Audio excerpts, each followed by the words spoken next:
अभी खत्म नहीं हुआ है। रक्षा मंत्री ने बीते कल इस बात को स्पष्ट किया था। ऑपरेशन सिंदूर अभी भी जारी है। ऑपरेशन सिंदूर अभी भी एक सक्रिय सैन्य अभियान है जो लगातार जारी है। तस्वीरें देख रहे हैं आप। पाकिस्तान की पोस्ट को निशाना बनाया और उसे पूरी तरह नेस्तनाबूद किया। धुएं में वो तब्दील हो गई है। बड़ी खबर, बड़ी जानकारी दे रहे हैं आपको इस वक्त। एलओसी के पास पाकिस्तानी पोस्ट को ढेर किया है। पाक के सैन्य ठिकानों पर भारत ने स्ट्राइक की है। जहां पाकिस्तान में 9 आतंकी ठिकानों को ढेर करने के बाद यह ऑपरेशन सिंदूर अभी भी जारी है। उसी क्रम में पाक के सैन्य ठिकानों पर भारत ने यह स्ट्राइक की है। सुबह पाकिस्तानी पोस्ट को निशाना बनाया है। पाक के सैन्य ठिकानों पर भारत ने स्ट्राइक कर पाकिस्तानी पोस्ट को निशाना बनाया। एलओसी के पास ठिकाने को नेस्तनाबूद किया है। भारतीय हमले में पाकिस्तानी पोस्ट बुरी तरह से तबाह होनी बताई जा रही है। इस वक्त की बेहद अहम खबर, अहम जानकारी आपको बता रहे हैं। तस्वीरें भी आप देखिए। एलओसी के उस पार पाकिस्तान सेना की एक पोस्ट थी जिसे नेस्तनाबूद किया गया है और यहां पर स्ट्राइक करके इस पोस्ट को पूरी तरह से तबाह कर दिया गया है। आतंक का ठिकाना कह लीजिए।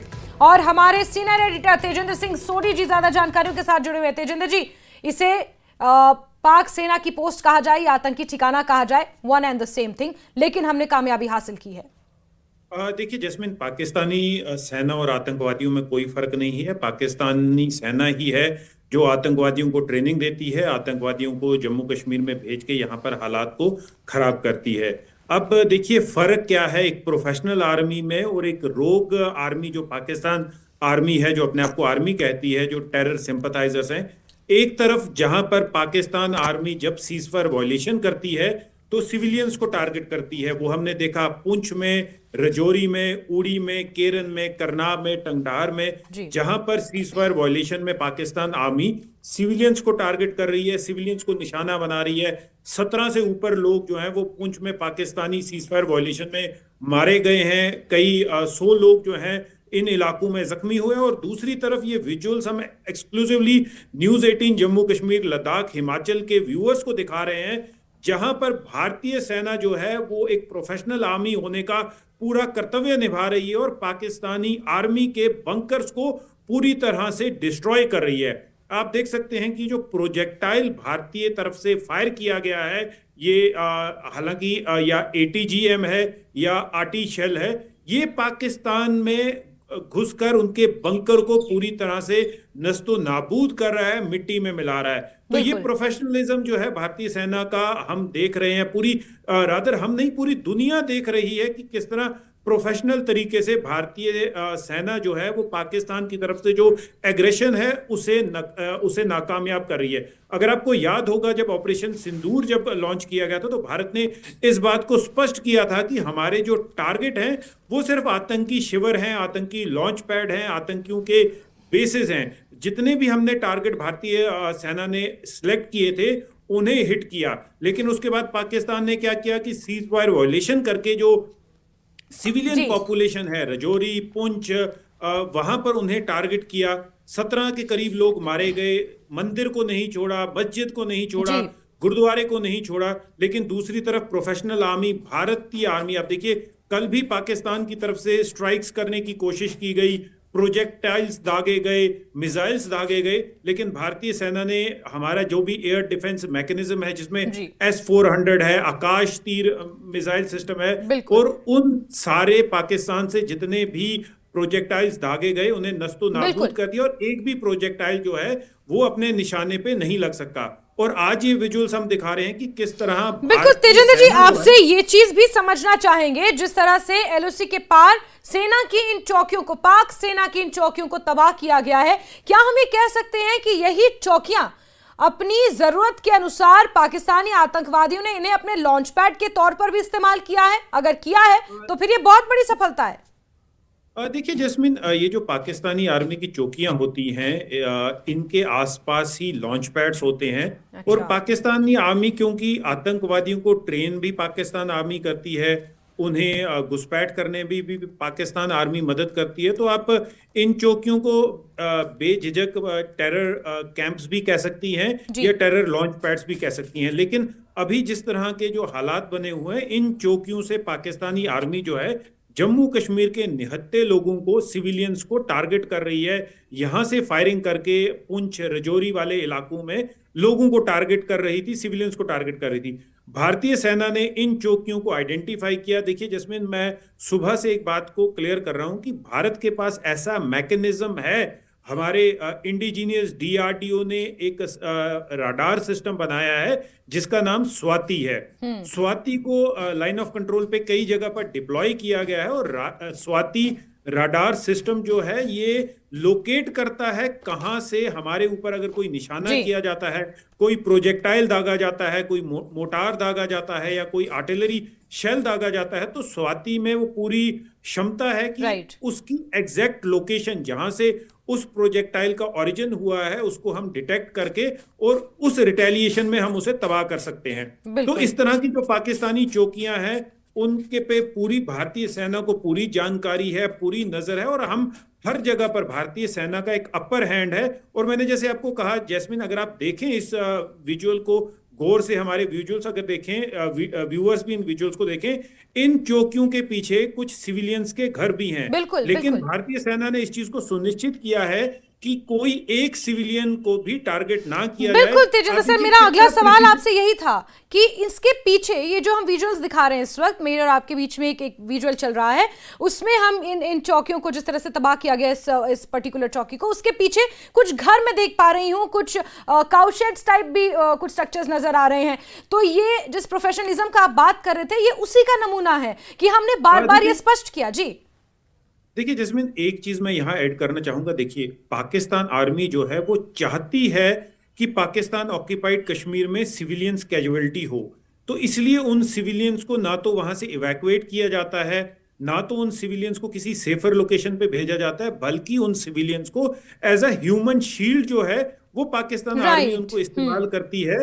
और क्योंकि देखिए भारत का नजरिया बिल्कुल स्पष्ट है, जो पीओके के रहने वाले नागरिक हैं वो भारत के, वो जम्मू कश्मीर के नागरिक हैं, क्योंकि हमारा जो पीओके है वो भारत का है। हमारा बिल्कुल क्लियर स्टैंड है कि पीओके भी integral part of Jammu and Kashmir है, जिसे पाकिस्तान के नाजायज कब्जे से हम लोगों ने छुड़ाना है।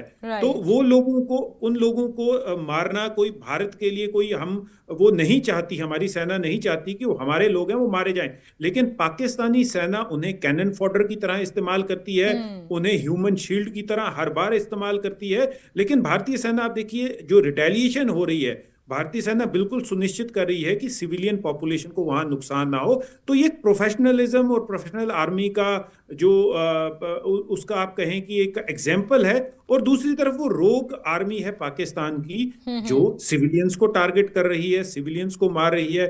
हमने देखा कि ना सिर्फ पुंछ में, उड़ी में भी कल एक महिला की मौत हो गई है, कई लोग जख्मी हैं, कई घर तबाह हो गए हैं, मवेशी मारे गए हैं। तो ये आपको दोनों सेनाओं में जो डिफरेंस है वो सामने नजर आता है। आप देख लीजिए, ये विजुअल्स बिल्कुल क्लियरली दिखा रहे हैं कि जो वहां पर सिविलियन हाउस है, हालांकि जैस्मिन हमारे पास पुख्ता जानकारी है कि जो ये सिविलियन हाउस हैं पाकिस्तान आर्मी इन्हें भी इस्तेमाल करती है, इनमें रहती है और इन्हें टेरर लॉन्च पैड्स के तौर पे इस्तेमाल किया जाता है। लेकिन भारतीय सेना कोई चांस नहीं लेना चाहती कि कोई भी सिविलियन की क्षति ना हो दूसरी तरफ, क्योंकि पाकिस्तान, मैंने जैसे पहले कहा, पाकिस्तान चाहता है कि उनके सिविलियंस, पीओके के सिविलियन मरे, ताकि पाकिस्तान दुनिया के सामने अपनी छाती पीटता हुआ चला जाए। बिल्कुल तेजेंद्र जी, और जिस तरह से आज नेशनल असेंबली में ख्वाजा आसिफ ने बयान दिया, जिस बात का आप जिक्र कर रहे हैं कि सिविलियंस को ह्यूमन शील्ड बनाकर इस्तेमाल करता है पाकिस्तान और पाकिस्तान के आतंकवादी, और इनफैक्ट पाकिस्तान की सेना भी। ख्वाजा आसिफ का वो बयान डायरेक्टली इसी बात को दर्शाता है और लिंक करता है इस बात से जिसमें उन्होंने कहा था कि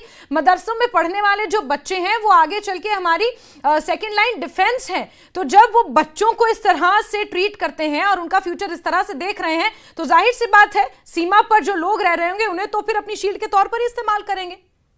देखिए जैस्मिन, जो पाकिस्तान में मदरसे हैं उन्हें आप एक एजुकेशन का या दीनी तालीम का मरकज ना ही माने, वो टेरर की फैक्ट्रीज हैं, जहां पर जो वहां पाकिस्तानी यूथ है उन्हें रेडिकलाइज किया जाता है, उनके जहन को पॉइजन भरा जाता है, जहर भरी जाती है उनके जहन में, उनके दिमाग में। उन्हें ये बताया जाता है कि भारत में जो मुस्लिम हैं वो सेफ नहीं। आपने देखा होगा कई आतंकवादी जब लाइन ऑफ कंट्रोल क्रॉस करके आते हैं तो यहाँ पर वो जब पकड़े जाते हैं तो वो ये कहते हैं कि उन्हें रेडिकलाइज किया जाता है कि जम्मू कश्मीर में जी मुस्लिम खतरे में है। लेकिन जब वो यहाँ आते हैं वो ये पाते हैं कि जो जम्मू कश्मीर का मुसलमान है वो पाकिस्तान से ज्यादा फ्री है। पूरे भारत का जो मुसलमान है वो अपने 5 वक्त की नमाज पढ़ते हैं। गवर्नमेंट उन्हें फ्राइडे को वो इजाजत देती है कि वो नमाज पढ़ने जा सकें। हर एक फैसिलिटी है, मोहल्ले मोहल्ले में यहाँ पर मस्जिदें हैं। तो लोगों पे उनके मजहब को फॉलो करने की कहीं पर भी भारत में कहीं पर भी रोक नहीं है। जबकि पाकिस्तान में आप देख लीजिए एक हिंदू या सिख जो है वो खुले में अपने जो रिलीजियस ड्यूटीज हैं वो परफॉर्म नहीं कर पाता।